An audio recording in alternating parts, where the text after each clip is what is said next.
In the news at 7, Tinubu vows to end gender-based violence, promote girl-child education. House Committee on Industry, Commerce and Tourism, fresh facts on defunct Kwa River Hotel, Ekert. Organized labor shuts electricity DISCOSTCN offices over tariff hike. Prince Harry, wife Meghan, enter of Nigeria in Lagos. Details of these and other stories in a moment.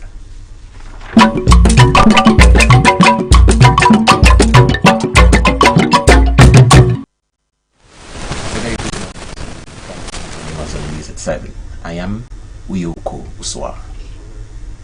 President Bola Tinubu on Monday vowed to bring to an end gender-based violence and increase learning opportunities for girls in safe and conducive environments. Tinubu made the vow while speaking at the launch of Organization of African First Ladies Development We Are Equal campaign, which held at the old banquet hall of the Presidential Villa, Abuja. He stressed the importance of education in improving girls and promoting gender equality.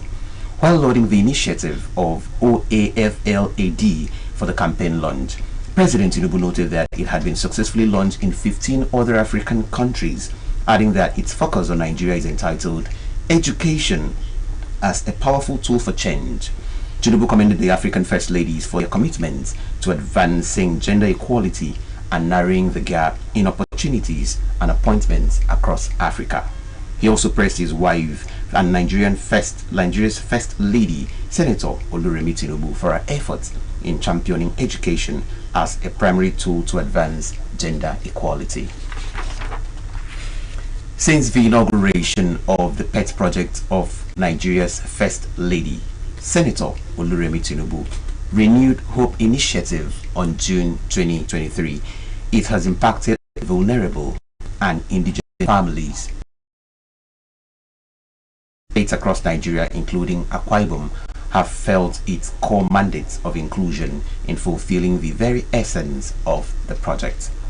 The project focuses on 5 cardinal areas of agriculture, education, economic development, health, and social investment, with beneficiaries cutting across the 36 states of Nigeria. Margaret Bassi takes a look at the operation of the RHI Women Agricultural Support Program for South-South Geopolitical Zone and RHI Financial Empowerment of 100 small business persons living with disabilities. The banquet hall of the Government House Uyo was filled to capacity following the influx of guests within and outside the state, including the coordinator of the Renewed Hope Initiative for the 6 states of the South-South Geopolitical Zone of Akwa Ibom, Bayelsa, Cross River, Delta, Edo, and Rivers. Also gracing the event were the Secretary of the Governing Council of Renewed Hope Initiative and First Lady of Imo State, Barrister Chioma Uzodinma, Director of Social Investment and wife of Senate President Mrs. Ekaituneoma Akpabio, wives of the Governor of Osun, Chief Titilola Adeleke, and Ogun, Mrs. Bamidele Abiodun, also the wife of the Minister of State for Petroleum, Oil and Gas, Mrs. Esenbom Ekperikpekpo.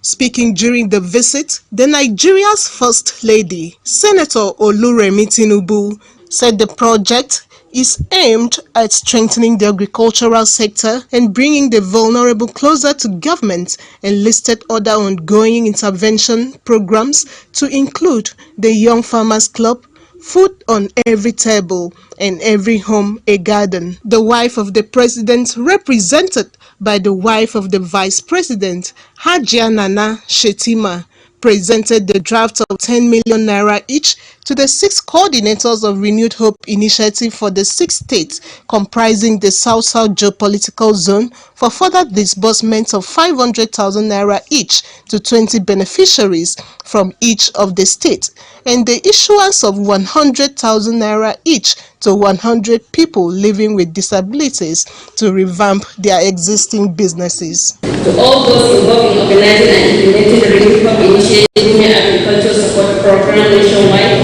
I thank you all. I look forward to witnessing the impact of this intervention in the lives of our women farmers and the broader agricultural community across Nigeria.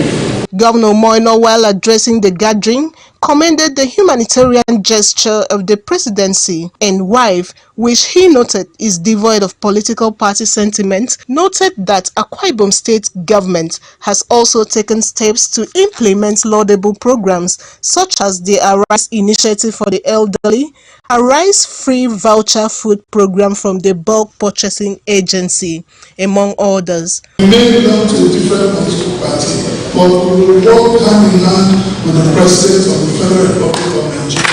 We will support him and we will ensure that his programs in Akwa Ibom succeed. Also speaking, the Akwa Ibom State Coordinator of Renewed Hope Initiative and wife of Governor, Pastor Patience Umoino, and the wife of the Bayelsa State Governor, Dr. Gloria Diri, who doubles as the South-South Zonal Coordinator of Renewed Hope Initiative, noted that the initiative will boost the status of women and break the barrier of discrimination against persons living with disabilities, urging the beneficiaries to make judicious use of the funds. These are crucial steps towards a more inclusive and sustainable society.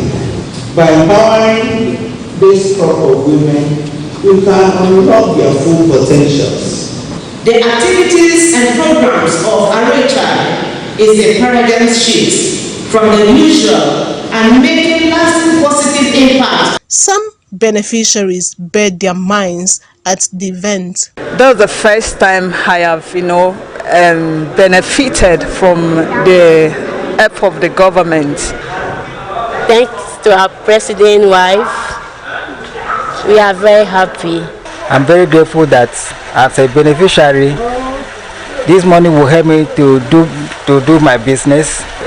I am a blind cluster, and what I want to use the money for is for my piggery farm. Margaret Bassi, AKBC News.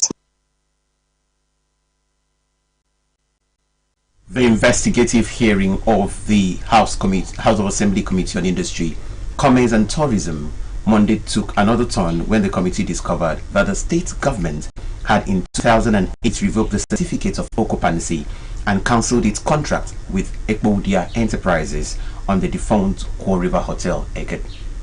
The new information was part of accounts of the transactions according to the documents presented by the managing director of the Akwa Ibom Investment Corporation, Pastor Imobasi Jacob, when he appeared before the committee. Yours truly, the Legislative Affairs reporter, filed the following report.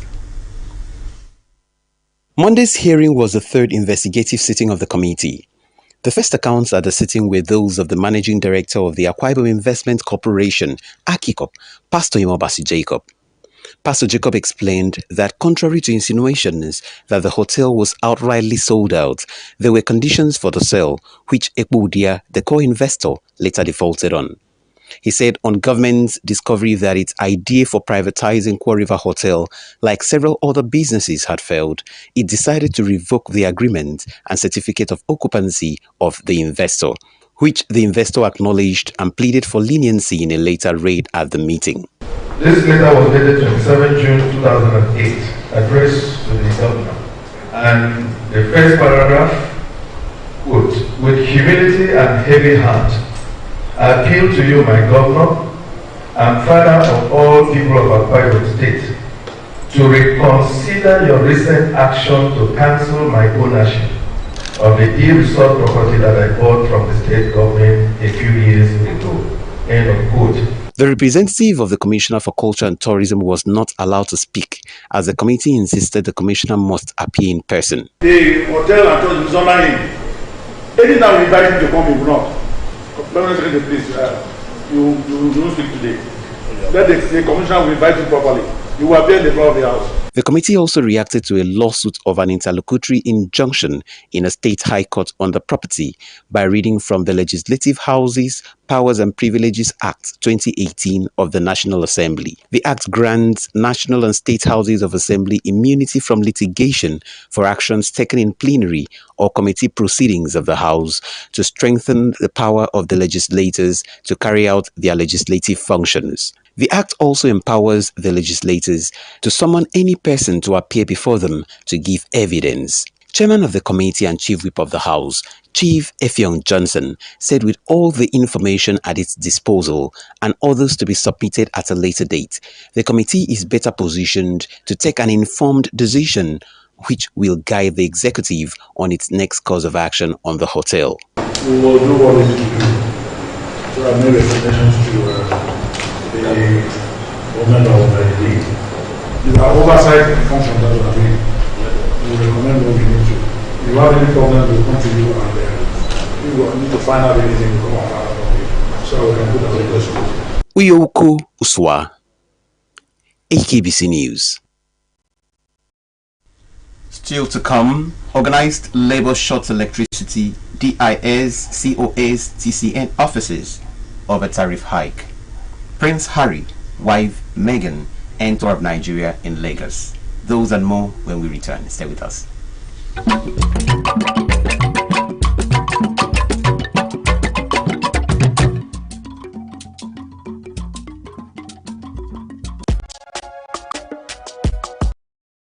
This is our home, where we all belong. The place where life is beautiful. The peaceful ambience we enjoy when we live together in unity and love. It's on him and you know, we go stand together, we go make them better. We be brothers and sisters, no matter where we be. It's on him and you know.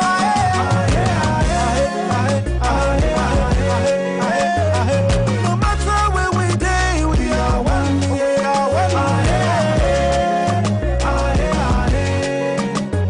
Let's live together in peace and harmony.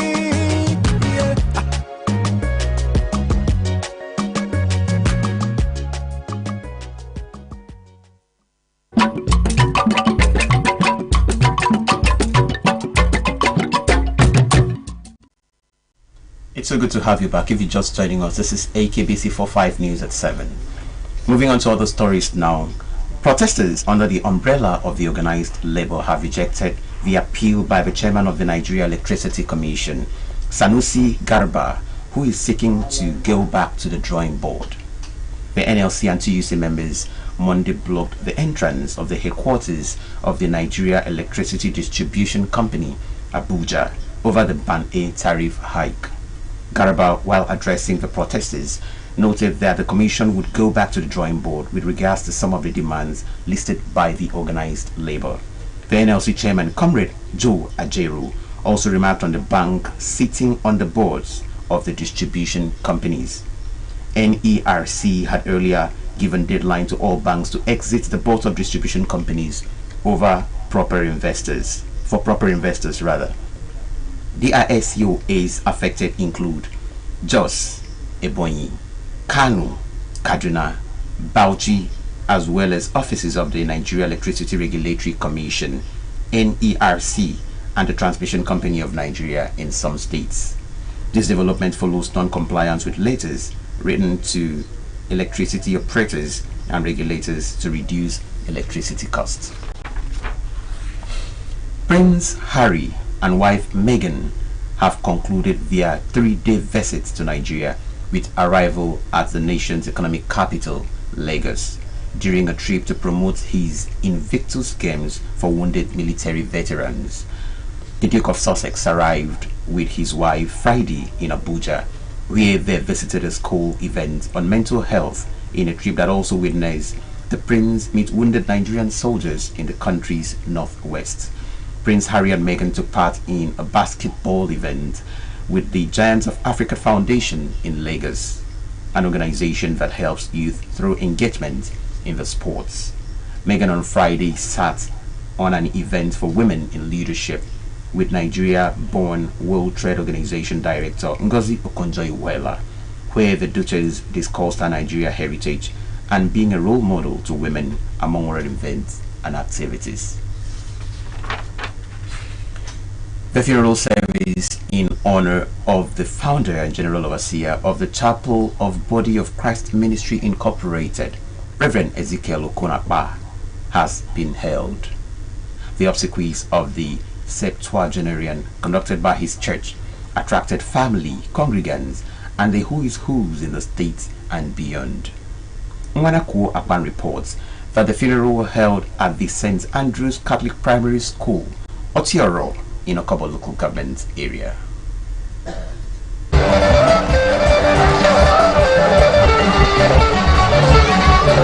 That was the atmosphere when members defied the adverse weather to celebrate the exit of the Lord General, late Reverend Ezekiel Okon-Akpa. Speaking on the topic, prepare to meet your God, Bishop Efiongamana entreated the attendees to prepare to meet with their Creator, noting that a day of death will come at the Lord's call. Bishop Efiongamana asserted that preparation was inevitable in life and encouraged Christians to live aright as God will call for account from humans. Prepare to meet your God. The man of God, time the Lord called him, or from the time that he had a relationship with God, he started preparing himself in doing all good works. Testimonies were received from the church, EFAC, family, and the village. In a biography read by one of his spiritual daughters, Mrs. Messi Oyo Anyin described late Reverend Ezekiel Okon-Akpa as a very humble person, humane and principled. His dealing with people was without discrimination, as he willingly played the role of a father to anyone who ran to him for advice and financial assistance. He lived a cheerful life. Daddy Ezekiel made several sacrifices for the betterment of the people around him, and this lifestyle endeared him to many people. He was loved and admired by his community members. The event witnessed prayers for the bereaved family, church renditions from various choirs, congregational hymns, and songs.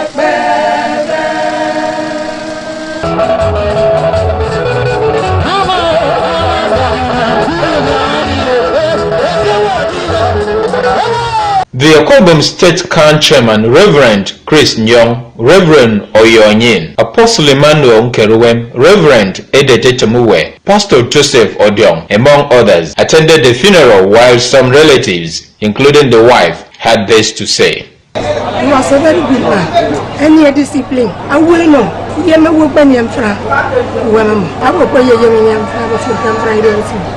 We thank God for the success of today. I want to appreciate everyone. Reverend Akpa was one of our best.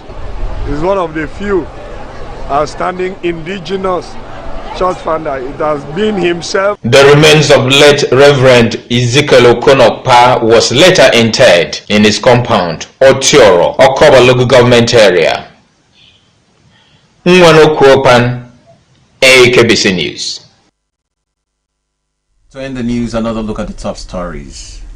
President Bola Tinubu on Monday vowed to bring to an end gender-based violence and increase learning opportunities for girls in safe and conducive environments. Tinubu made the vow while speaking at the launch of Organization of African First Ladies for Development, We Are Equal campaign, which held at the old banquet hall of the Presidential Villa, Abuja.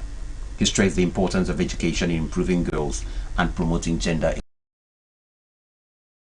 Protesters under the umbrella of the organized labor have rejected the appeal by the chairman of the Nigeria Electricity Commission, Sanusi Garba, who is seeking to go back to the drawing board. The NLC and TUC members Monday blocked the entrance of the headquarters of the Nigeria Electricity Distribution Company, Abuja, over the Band A tariff hike.